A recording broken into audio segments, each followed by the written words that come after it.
Shalom. Salam damai sejahtera. Kekasih Tuhan sekalian, kita berada di bawah tema pemberitaan jiwa yang tertekan, berharaplah kepada Allah. Saudara-saudaraku yang dikasihi oleh Tuhan kita Yesus Kristus, nyanyian ini adalah nyanyian yang dinyanyikan oleh Bani Korah. Itu awal ya, untuk pemimpin biduan nyanyian pengajaran Bani Korah. Siapa Bani Korah? Bani Korah ini adalah satu kelompok keluarga di dalam suku Lewi. Jadi kita tahu bahwa suku Lewi punya amanat untuk ada di sekeliling rumah Tuhan. Itu tugas mereka. Ada yang dibagi menjadi tugas para imam, dan Bani Korah atau kelompok marga Korah ini ya, mereka punya tanggung jawab sebagai penjaga rumah Tuhan atau penjaga kemah suci.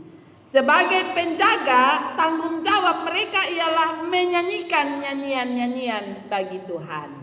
Jadi biasanya seperti kor musik, mereka ada mengawasi setiap orang yang masuk keluar ke dalam rumah Tuhan, tetapi juga mereka selalu memiliki tanggung jawab menyanyikan kidung pujian bagi Tuhan. Sebagian dari mereka juga mendapatkan tugas untuk mengolah roti bagi kepentingan pelayanan.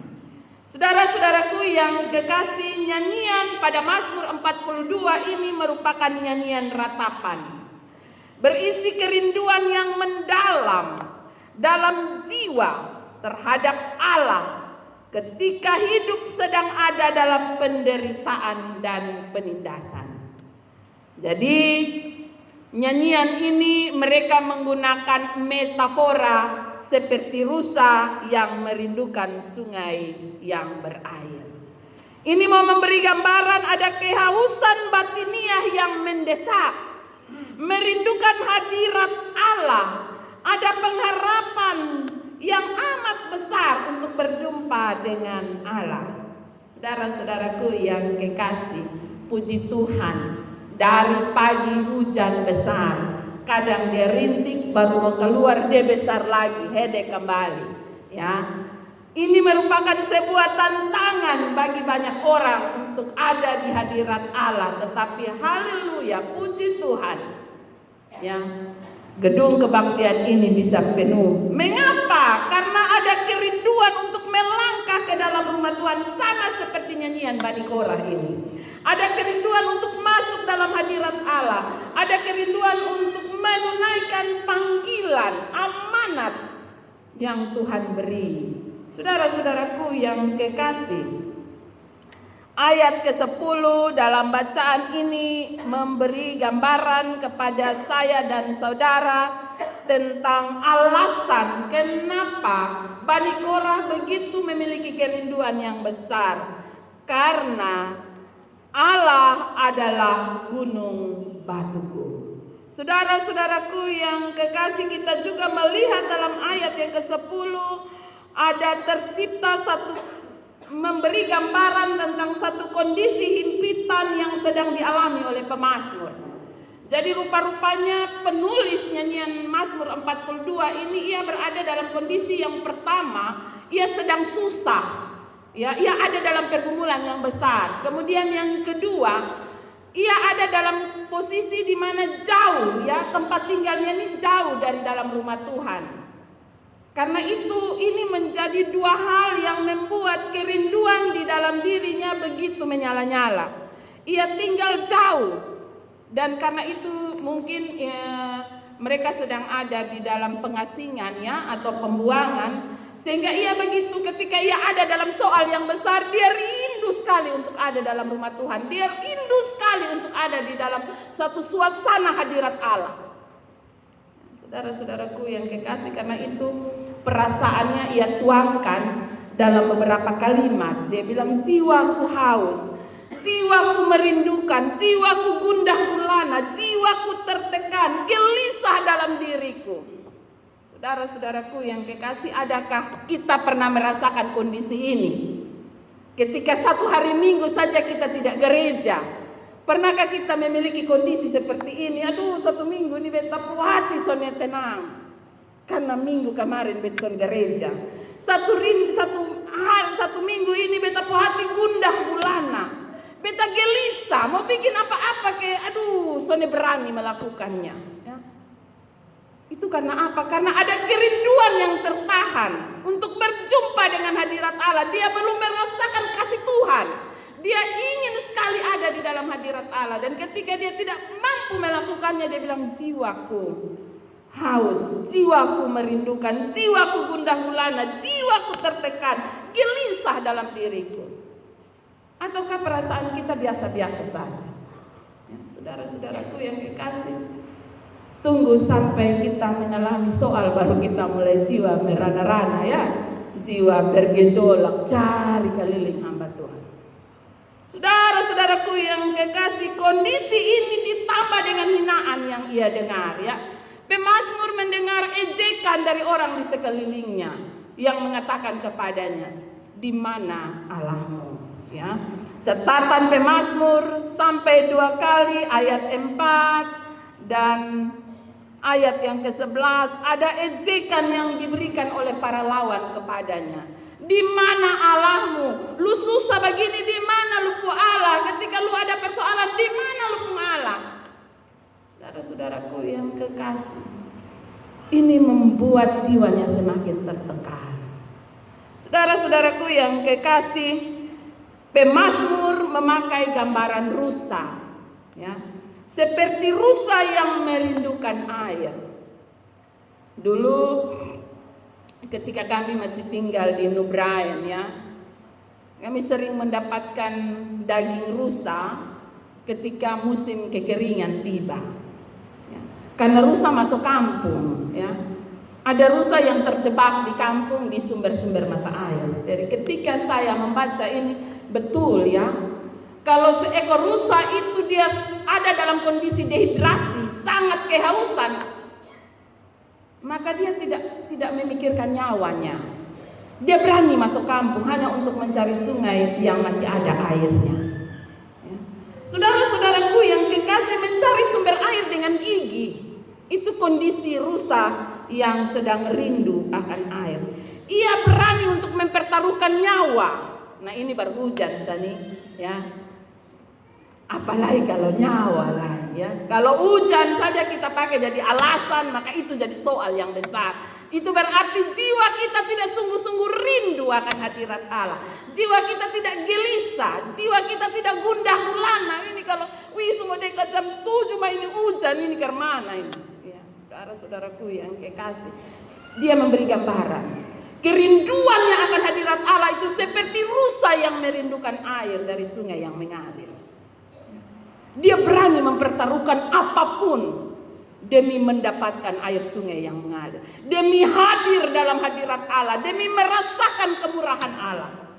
Saudara-saudaraku yang kekasih, mengapa dia memberi gambaran seperti rusa yang merindukan air? Karena air itu dibutuhkan oleh rusa bukan hanya untuk minum, memuaskan di dahaga, tetapi rusa selalu menggunakan air untuk juga membasuh tubuhnya. Dia biasa berendam, dia coba untuk berendam supaya apa? Supaya dia pun bau, dia pun aroma itu tidak tercium oleh predator atau oleh pemangsanya. Ya, itu yang biasa dilakukan. Karena itu dia selalu mencari air sungai yang mengalir supaya dia punya pemangsa tidak menemukan dia.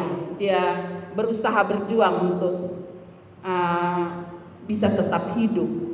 Saudara-saudaraku yang kekasih, karena jika dia tidak berupaya untuk mendapatkan air untuk dia minum, maka konsekuensinya ia akan pingsan bahkan bisa mati.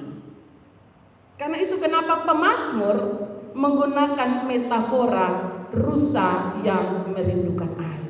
Demikian juga kehidupan anak-anak Tuhan mestinya seperti ini. Ketika kita tidak bisa sampai pada hadirat Allah, ketika kita tidak mengalami perjumpaan dengan Tuhan, mestinya jiwa kita pasti akan pingsan bahkan bisa mati. Saudara-saudaraku yang kekasih, inilah gambaran jiwa pemazmur. Baginya perjumpaan dengan Tuhan menjadi harapan satu-satunya. Karena Tuhan digambarkan sebagai gunung batu. Tuhan adalah tempat berlindung bagi jiwa yang putus asa. Saudara-saudaraku yang kekasih, rusa itu sangat rawan hidupnya. Sebagian besar dari hidupnya dipakai untuk hidup bertahan. Karena dia binatang yang paling digemari oleh para predator. Ya, predator ini baik hewan buas maupun kita ya. Kalau kita dapat daging rusa itu semangat, bukan main-main ya. Karena itu sebagian besar hidup rusa itu ada dalam bahaya dan resiko. Saudara-saudaraku yang kekasih, kondisi ini pun sama seperti kita ya. Kehidupan kita ini selalu ada dalam bahaya dan resiko. Siapapun bisa menjadi pemangsa bagi hidup kita. Ya. Predator bagi kehidupan orang lain. Dunia sekarang memberi gambaran manusia menjadi predator bagi manusia yang lain. Homo homini lupus. Ya. Kita ada di tengah-tengah bahaya dunia yang tidak dapat kita hindari. Dan apa yang mesti kita lakukan?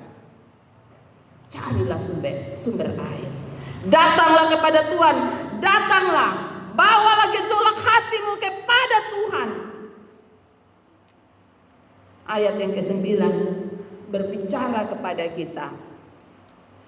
Tuhan memerintahkan kasih setianya pada siang hari. Dan pada malam hari aku menyanyikan nyanyian suatu doa kepada Allah kehidupanku. Saudara-saudara, jika hari ini Tuhan masih meluputkan kita, jika hari ini kita masih menikmati kemurahan Tuhan, nyanyikanlah nyanyian doa bagi Tuhan di malam hari. Karena di sepanjang hari kemurahan Tuhan nyata dalam hidup kita. Itulah panggilan saya dan saudara. Ia tahu bahwa Tuhan akan selalu menjadi penolongnya. Karena itu ia berkomitmen untuk selalu menyanyikan nyanyian pujian bagi nama Tuhan.